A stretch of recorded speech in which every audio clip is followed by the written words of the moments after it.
रहीम अस्सलाम वालेकुम स्टूडेंट्स आपको आज के इस वीडियो सेशन में खुशामदीद। स्टूडेंट्स आज के इस वीडियो सेशन में हम the fall of the house of Usher की जो शॉर्ट स्टोरी है जिसकी समरी और करैक्टर्स की दो वीडियोस मैं ऑलरेडी अपलोड कर चुका हूँ।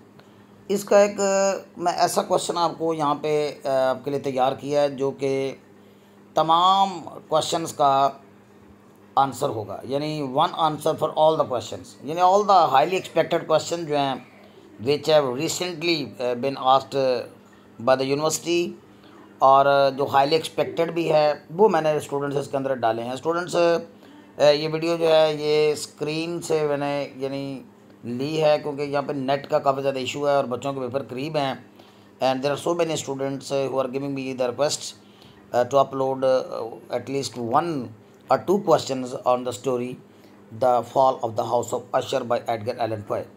So students ये questions की वो तरतीब है, ये all these questions जो हैं could be covered by reading this material, और this material as usual बेटे आपके लिए मैं आसान ज़ुबान में लिखता हूँ।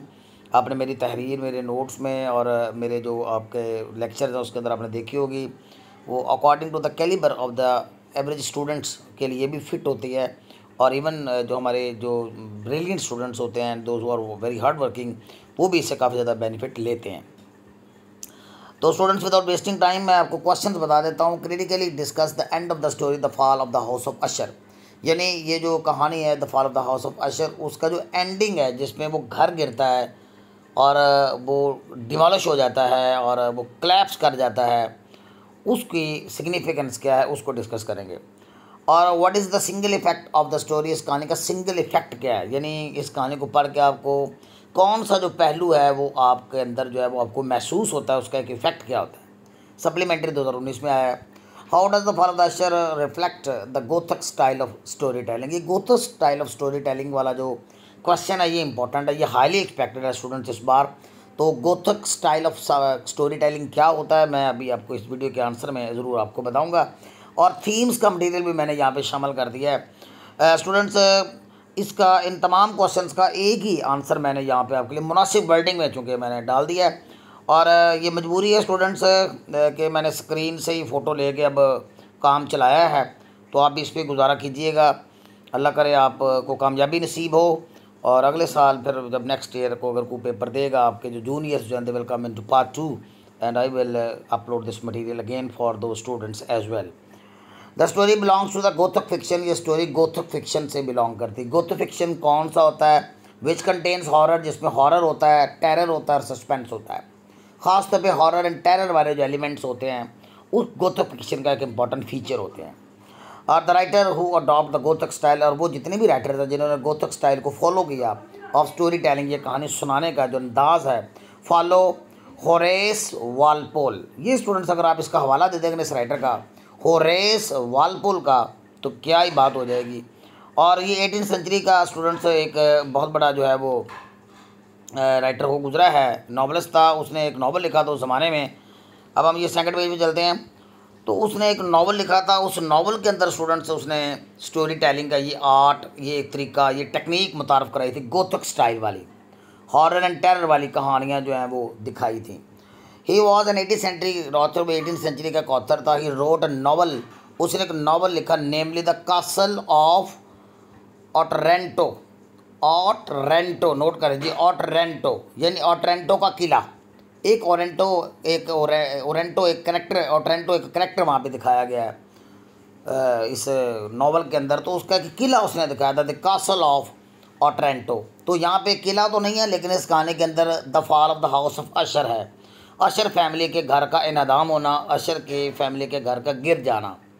ये इस तरह के गोथक फिक्शन जो है उस ज़माने में मुतारफ़ करवाए गए थे, जबकि बहुत ज़्यादा स्टायर लिखी जा रही थी, बहुत ज़्यादा ये उस दौर था जब राइटर ज़्यादा स्टायर लिख रहे थे। तो इस राइटर ने, होरेस वालपोल ने, थोड़ा सा टेस्ट चेंज करने के लिए और आवाम को बताने के लिए कि यार इस तरह की कहानियाँ भी लिखी जा सकती हैं, आप इस तरह की कहानियाँ, जो ट्रेंड चला हुआ है। तो ये ट्रेंड सेटर था होरेस वालपोल, ज़्यादा इसी को फॉलो किया सब ने, और ये एडगर एलन पोए ने, हमारा जो राइटर है, उसने इसी को गोथक फिक्शन के टेक्निक को फॉलो करते हुए ये कहानी जनरेट की है। ही रोट अ नावल नेमली हो गया in that novel use the techniques of gothic fiction. Later on the writers copied his technique. बाद में आने वाले राइटर्स ने उसकी कॉपी किया उसकी टेक्निक को। And wrote gothic style of story telling, और कहानी सुनाने का गोथक स्टाइल बताया। अब हम देखते हैं इस कहानी के अंदर शुरू से लेकर एंड तक टेरर है और हॉरर और इसके अंदर सस्पेंस पाया जाता है। जब से वो राइटर वहाँ पहुँचा है, उस घर का अंदरून भी और उस घर का बैरून भी आप देखें तो वो सारे का सारा उसकी जो सेटिंग है, उसकी जो डिस्क्रिप्शन है अगर हम देते हैं ना, तो वो सारी की सारी गोथक स्टाइल की है। ड्राउनी सी है, जैसे अजीब सी है, जैसे स्ट्रेंज सी जैसे लगती है। फिर घर के अंदरून के अंदर आप देखते हैं दो ही घर के अंदर उस अफराद रहते हैं, एक रॉडरिक अशर रहता है और एक इसकी बहन मैडलन अशर रहती है। आप उसकी बीमारी को देख लीजिए, उस लड़की की बीमारी को देख लीजिए। फिर वो लड़की मर जाती है, फिर उस लड़की को वो नीचे दफन कर देते हैं, फिर लड़की फिर से जिंदा होकर वापस आ जाती है। तो ये सारे का सारा गोथक स्टाइल ऑफ राइटिंग है, टेक्निक हॉरर एंड टेरर है। हकीकी लाइफ में अगर ऐसा हो जाए तो हमारे छक्के छूट जाएँ। Therefore, Edgar Allan Poe, the writer of the story, has maintained the elements. उसने मेंटेन किया एलिमेंट्स ऑफ सस्पेंस को और हॉरर एंड टेरर को थ्रू आउट द स्टोरी, पूरी कहानी में, by using his powerful narrative style, अपना पावरफुल नरेटिव स्टाइल इस्तेमाल करते हुए। The reader feels terror, reader जो है पढ़ने वाला टेरर महसूस करता हुआ reading about the mysterious health condition, पूरा सरार किस्म की जो उसकी हेल्थ कंडीशन है, सेहत की जो हालत है किसकी, मैडलन अशर की। हर इलनेस इज सो मास्टीरियस, और उसकी जो बीमारी है इतनी पुरअसरार है that even doctors are not in position, कि अच्छा कि डॉक्टर भी इस पोजीशन में नहीं है to diagnose or condition properly, कि उसकी कंडीशन को प्रॉपरली डायग्नोज कर लें। She has a ghost like a parents, और अगर हम उसको देखते तो जैसे कि भूत ज़्यादा उसका कुछ चेहरा सा नज़र आता है, नॉर्मल ह्यूमन बींग का चेहरा नज़र नहीं आता। शी रिमेन्स कन्फाइंड और रूम और कमरे तक महदूद रहती है बिकॉज ऑफ इलनेस, बीमारी की वजह से। Madeline Usher is suffering from mysterious illness catalepsy. Students ये आप मार्कर से ज़रूर लिखेगा, मैंने इसका समरी में भी हवाला दिया, मैडलन के करेक्टर में भी पिछली वीडियोस में हवाला दिया है। कैटालेप्सी ये क्या होती है? कैटालेप्सी की बीमारी the loss of the control of once lips. ये ऐसी बीमारी होती है जिसके ऊपर इंसान का अपने अज़ा के ऊपर कंट्रोल ख़त्म हो जाता है, हाथ पाँव मुड़ना शुरू हो जाते हैं, और उसके चेहरे को देखें तो उसके चेहरे पे ऐसे आंखें खुली या बंद हो जाती हैं, खुली खुली रह जाती हैं, और इतनी साकुन हो जाती है कि ऐसे लगता है जैसे बंदा मर गया है। इसको सीजियर कहते हैं। और डेथ लाइक स्टांस नज़र आता है, मौत जैसा एक चेहरा नज़र आता है, जैसे कोई बंदा मरा हुआ हो।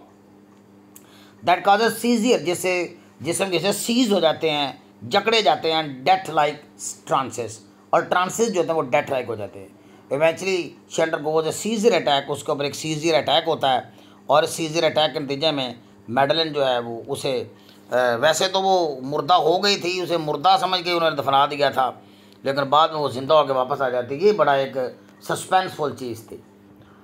Eventually she undergoes a seizure attack, उसके ऊपर सीजर अटैक हो जाता है, and she loses control over her limbs when वो शेयर बरियल। फिर हम उसकी बरियल देखते हैं, उसके दफन होने का अमल, यानी घर के निचले ग्राउंड फ्लोर पे जो तय खाना है उसके अंदर वो उसे दफन कर देते हैं, एक कोफन में, एक ताबूत में डालकर। एंड हर सडन रीअपीयरेंस, और फिर वो अचानक से आ जाती है। और फिर मौसम भी राइटर ने क्या गज़ब का दिखाया है एंड में, डरावना मौसम है, हवा चल रही है, तूफ़ानी रात है, बिजली कड़क रही है। तो ये the way she attacks her brother, जिस तरह से फिर वो आकर अपने भाई पे अटैक करती है, and the way he dies, और जिस तरह से वो मरता है out of fear, is very horrible to watch, देखते हुए बड़ा हॉरिबल लगता है। Such creepy and freaky incidents, ऐसे डरावने और ऐसे खौफजदा करने वाले जो अजीबो गरीब किस्म के, क्रीपी होता है अजीबो गरीब, और फ्रीकी होता है डरावने। तो क्रीपी, ये एडियम याद कर लें, creepy and freaky incidents are always an integral, पर हमेशा लाजमी हिस्सा होते हैं, इंटेग्रल पार्ट होते हैं of the gothic style of story telling का। Even the interior and exterior of the घर का जो अंदरून और बैरून जो है, is perfectly according to the themes of misery. इसको देखें तो इसके अंदर मिजरी का थीम नज़र आता है, फिर डर का थीम नज़र आता है, डेथ और मौत का थीम नज़र आता है। वो is the horrible ending of the story, हमें कहानी की एंडिंग हॉरिबल लगती है। When Madeline appears in ghostly appearance, जब मैडलन घोस्टली अपीयरेंस में नमूदार होती है, वाइल वेयरिंग वाइट ड्रेस पहनते हुए, ढीला ढाला लिबास पहनते हुए, द स्टेन्स ऑफ ब्लड, जिसके ऊपर खून के धब्बे लगे हुए हैं। He is filled with horror and terror, वो खौफ और हरास से भर जाता है और वो मर जाता है इससे, खौफ और हरास से। शी अटैक्स रॉडरिक पर हमलावर हो जाती है, and he dies because of fear. He is buried, और ही इज़ बरीड, और वो दब जाता है किसके नीचे? घर के मलबे के नीचे दब जाता है, बल्कि ये दोनों दब जाते हैं, सिस्टर भी दब जाती है और वो नरेटर जब वो वहाँ से भागने में कामयाब हो जाता है। Under the debris of the house which collapses down at the end of the story, जो कहानी के अंजाम पे कलेप्स कर जाता है। तो ये एंडिंग ऑफ द स्टोरी बिल्कुल जस्टिफाइड है, क्योंकि गोथक स्टोरीज जो होती है ना, डरावनी कहानी होती है, उसके अंदर इस तरह के इंसिडेंट से दिखाए जाते हैं। शुरू में नॉर्मल फियरफुल होते हैं, जैसे जैसे स्टोरी आगे मूव करते जाती है फियरफुल जो इंसिडेंट्स है उसके अंदर वो ज़्यादा से ज़्यादा शामिल किए जाते हैं। होपफुली स्टूडेंट्स के ये वीडियो जो आपको ज़रूर पसंद आएगी। और जिन लोगों ने मुझसे नोट्स परचेज़ किए हैं, तकरीबन ये कोई 200-300 स्टूडेंट्स हैं जिन्होंने इस बार नोट्स जो मुझसे लिए हैं, मैं उनको इसकी PDF ज़रूर जो है वो शेयर कर दूँगा, क्योंकि उनके एग्ज़ाम हैं और ये आपको फ्री ऑफ कॉस्ट जो है वो स्टूडेंट्स फ्राहम कर दी जाएगी। Okay students, hopefully this video will help you lot in your exam preparation. I wish you all the best. Okay students, मिलते हैं नेक्स्ट वीडियो में। अल्लाह हाफिज़।